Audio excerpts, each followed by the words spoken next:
Hey, being at work listeners, this is your host, Andrea Butcher. Welcome back to another episode. I love this show. I am so grateful to get to bring to life stories that are relatable, that have impact. And today's guest is someone I've known for a long time and have a ton of respect for.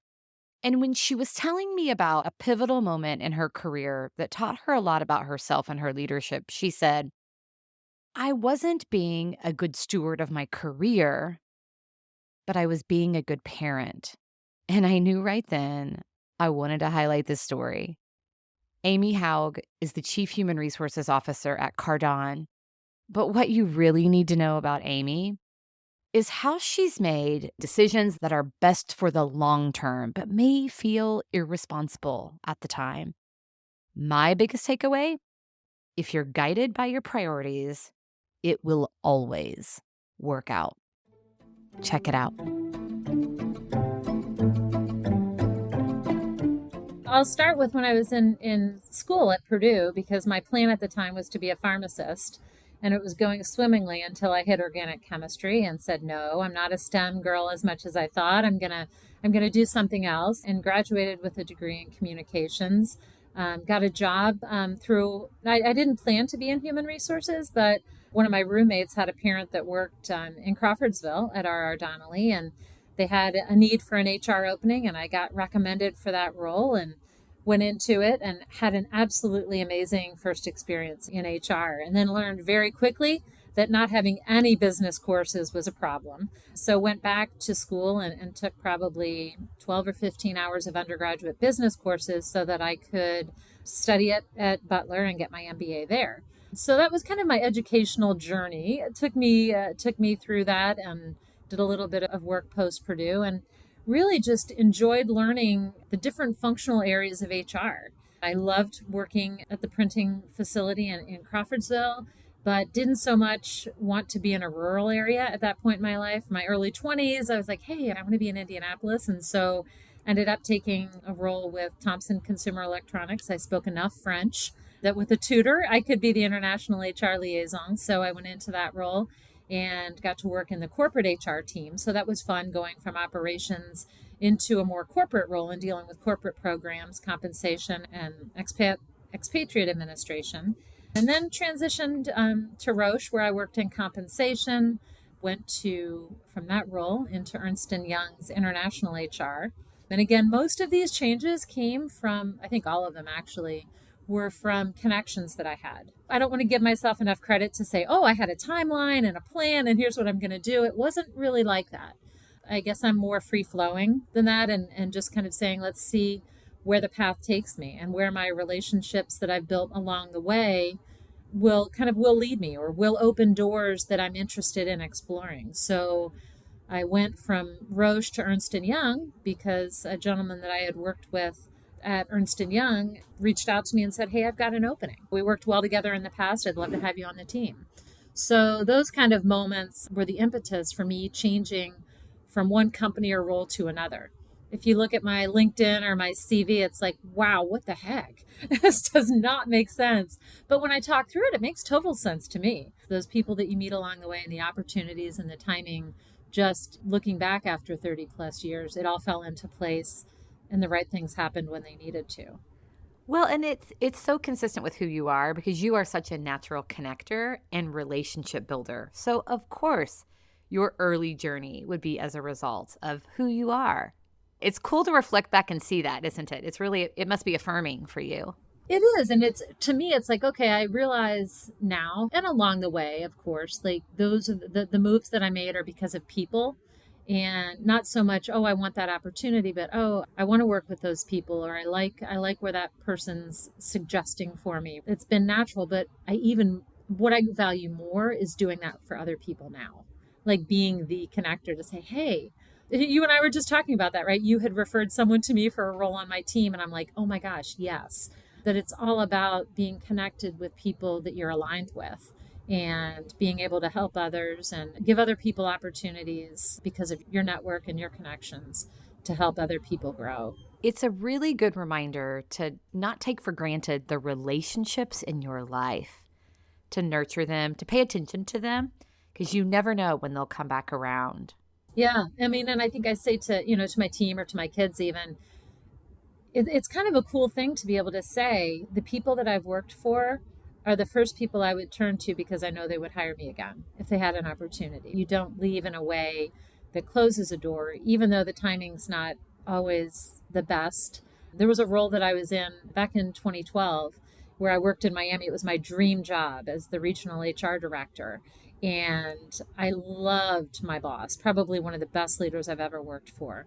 And JP was amazing. And when I had to tell him 12 months after taking the job, oh, I'm going to leave, I was able to navigate that in a way that I was actually hired back by him several years later.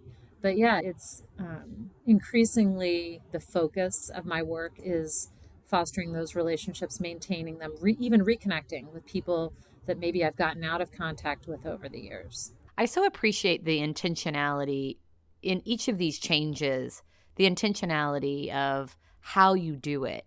I mean, you're leveraging the relationship, you're being transparent, you're doing it with dignity. And I also hear in all of those situations that you were describing, it wasn't as if you were running away from something. You were running towards something, again, because of a connection that you had, because of someone reaching out. I think the job in Miami is probably one of the best examples because for me personally, it was a dream job. I was able to be in an environment. I'm not a big fan of the cold, admittedly.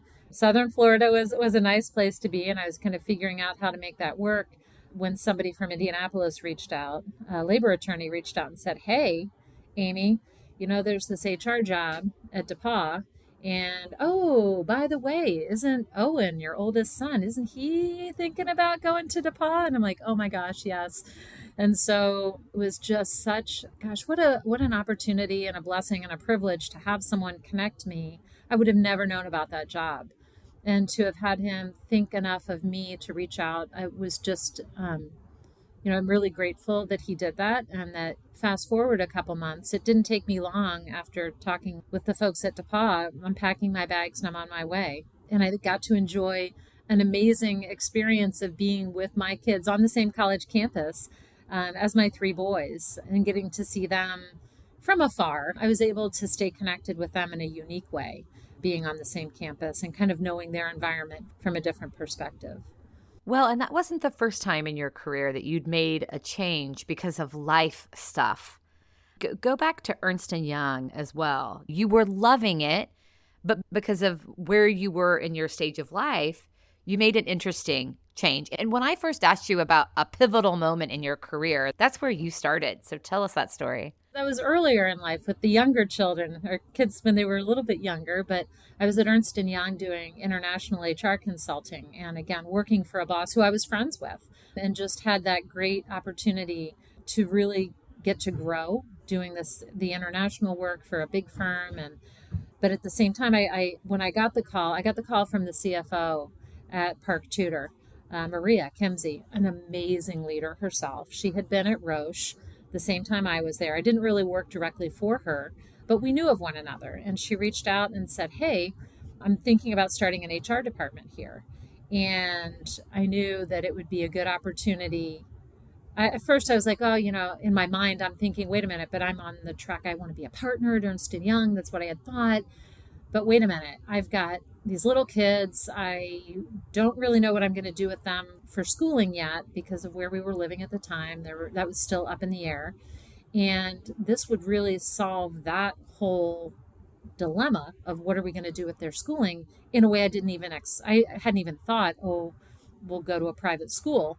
So I made the decision to kind of get off my quest to be a partner at Ernst & Young. And I went to work for an amazing leader at Park Tudor and spent the next 8 years there with my kids and really getting to grow in a different way, but definitely not in a way that if I said, okay, I want to maximize my career growth, I'm going to kick it, I'm going to take this thing and really be, aspirationally, I'm going to climb the HR ladder.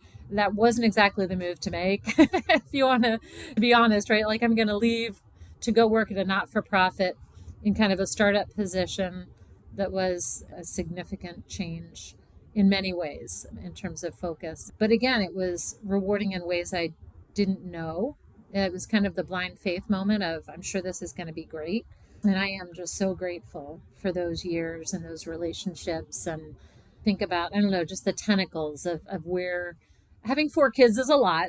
Right? So I had a lot of kids. So it was kind of compounded by getting to meet their friends and their friends' parents and the families, and just gave me a network and foundation of support and connectivity that's been valuable to my kids, but valuable to me as well, just in terms of feeling like I'm with good people, and this was a really good thing.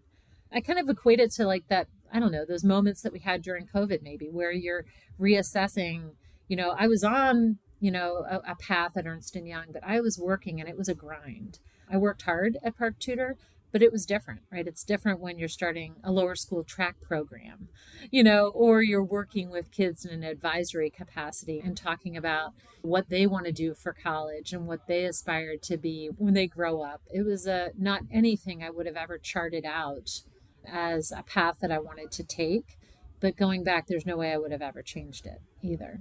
So what was it that helped you to make that pivot or help you to make that decision? That's a good question. I think some of it is my personality. I'm spontaneous. I don't mind trying new things. I'm not at an entrepreneurial level where I would be like, there's a level of risk that you need to be able, I think, to feel comfortable with when you're an entrepreneur. I have a little risk aversion, so I feel like I was moving into positions that had security.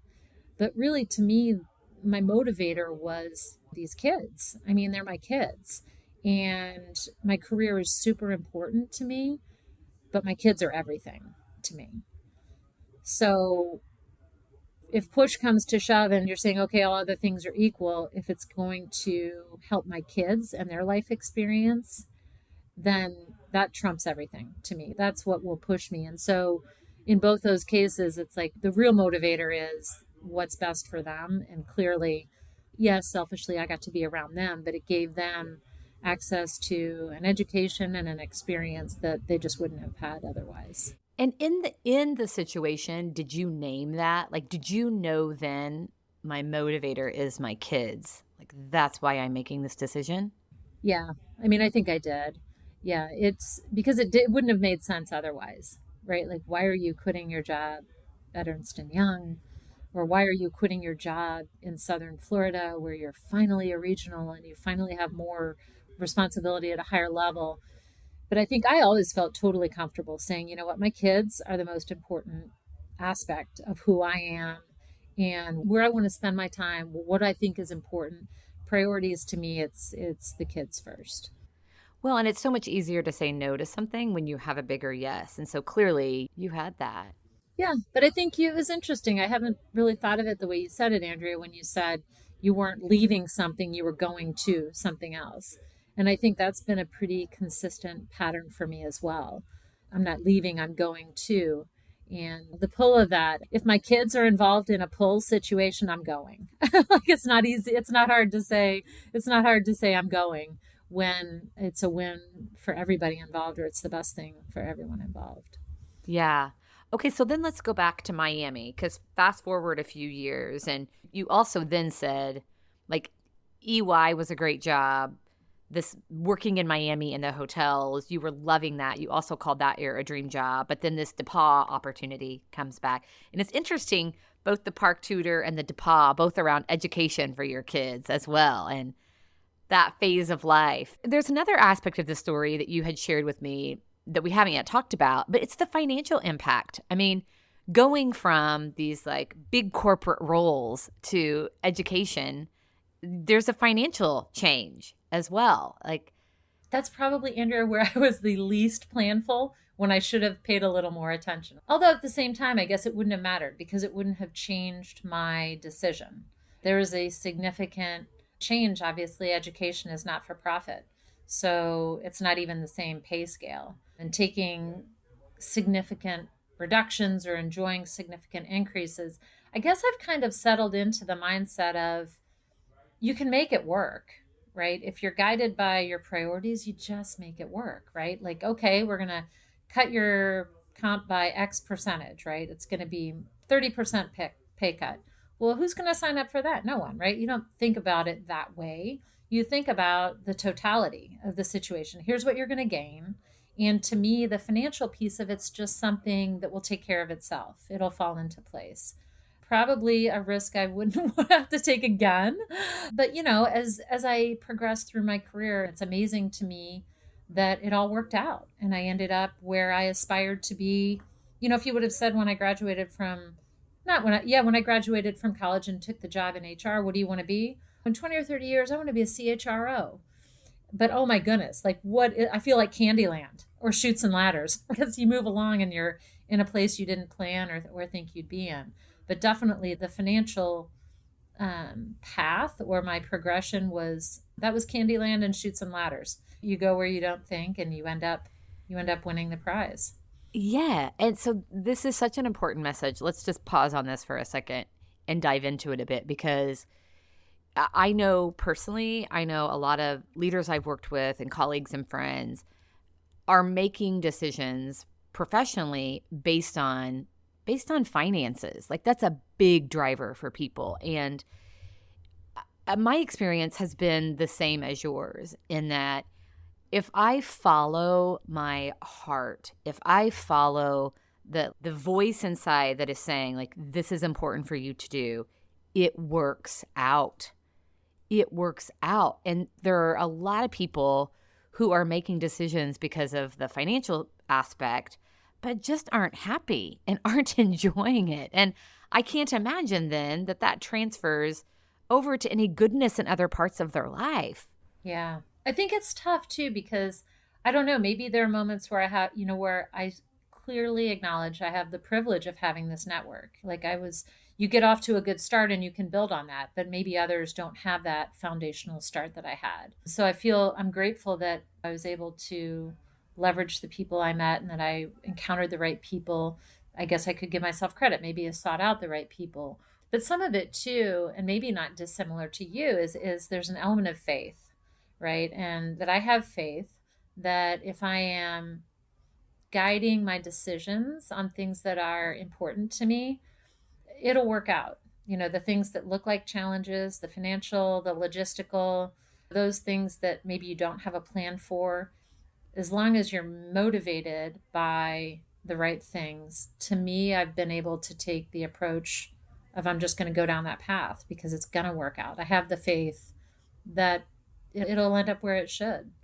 And that has been your experience. So no doubt that reinforces your faith. And I think it's also too an opportunity to say, to relinquish a little bit of the need to control. Like, why would you do that? Okay, in my mind, I justify I don't need to control everything. I have faith that it will work out. I have the past that's demonstrated it can. And I'm making my decisions, again, the focal point of the decisions are based on my kids and the environment that I'm in and the people that I'm with. So you're grounded in that. And the noise will naturally melt away. The thing I hear you saying, Amy, is getting really clear on what it is that's guiding you, that's important to you. Call it values, call it vision, call it faith. Taking the time to be still and to really think about what is my motivator? What do I want? What is most important to me? And it's also a phase of life, isn't it? In those two situations you described, both the move to Park Tudor and then the move to DePauw, you had kids at stages of life that needed you in a different way than they do today. Yeah. I mean, I was fortunate after I left DePauw, I went back to my role in Miami and subsequently ended up in Nassau in the Bahamas for several years. And talk about like at the right time. I probably never saw my boys more than when I was in Nassau because I said, hey, if you guys want to come see your mom, you can come on down.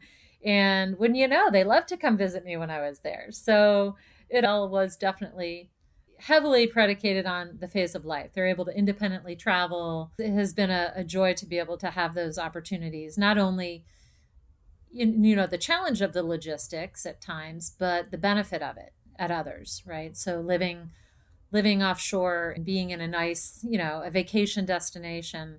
It was a work challenge, but it gave my kids an opportunity to get to see a new part of the world.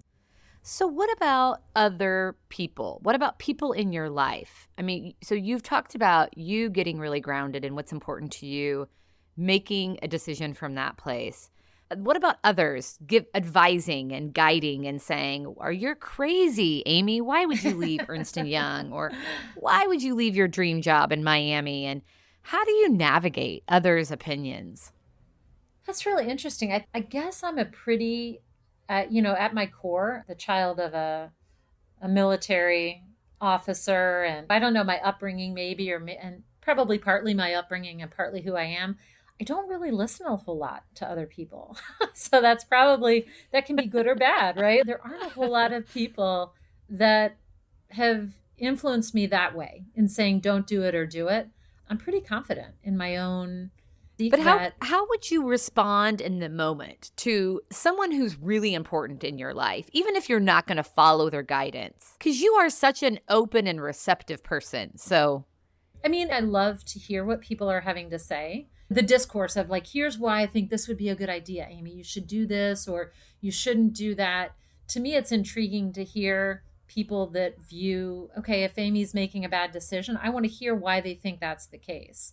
It doesn't mean that I'm going to necessarily be super impacted by it, but I am aware of perceptions, and that's important. I like to listen in all cases. I think that's kind of one of my leadership, I don't know, values is really listening and understanding because there's a reason that person's saying that. And a lot of times when I made job changes that didn't necessarily look to make sense, I'm taking a pay cut or I'm moving to a place and how are these logistics going to work?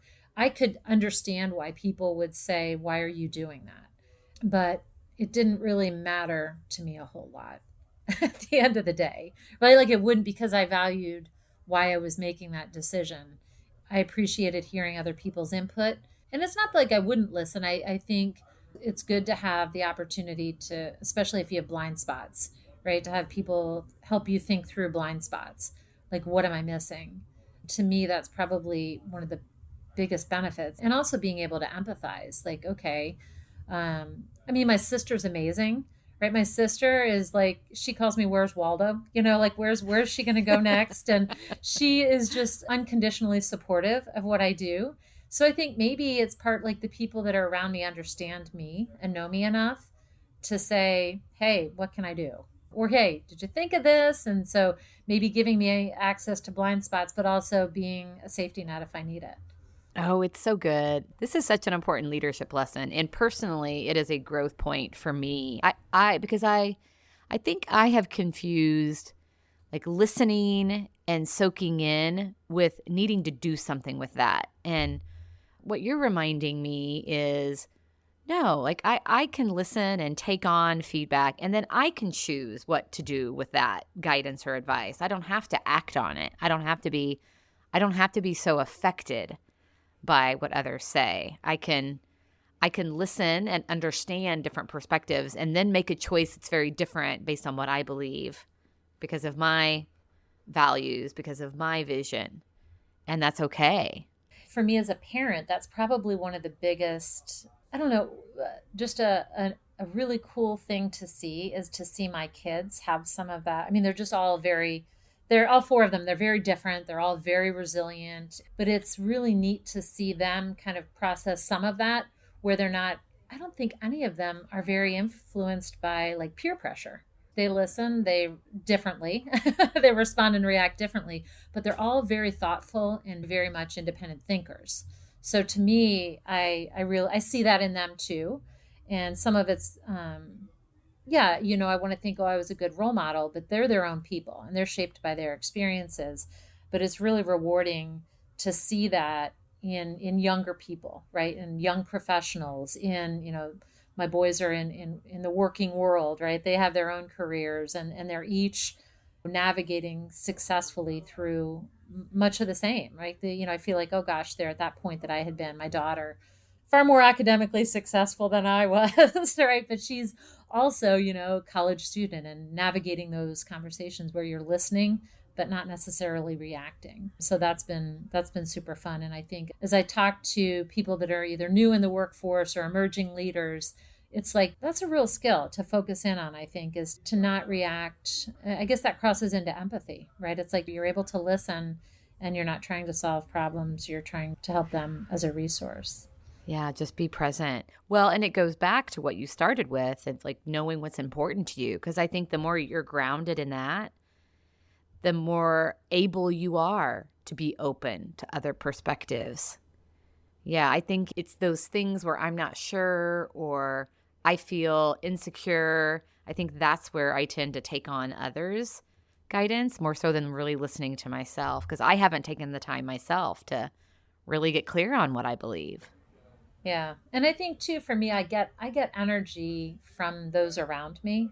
So the role I'm in now, I'm on an amazing leadership team. Like rivaling I've had one other that was equally strong, but this is probably I can envision it being like it's the reason people leave and the reason people stay, right? And it drives why I stay because you're able to learn so much from the people around you. And we have a leader that allows us to, he gives us the space to do our work and to build our relationships and our teams. And, I think about the people on my team now, the people I'm working with, it's the energy of seeing them grow and continue along their path and just being part of it. Like it's exciting to finally be in that kind of a role.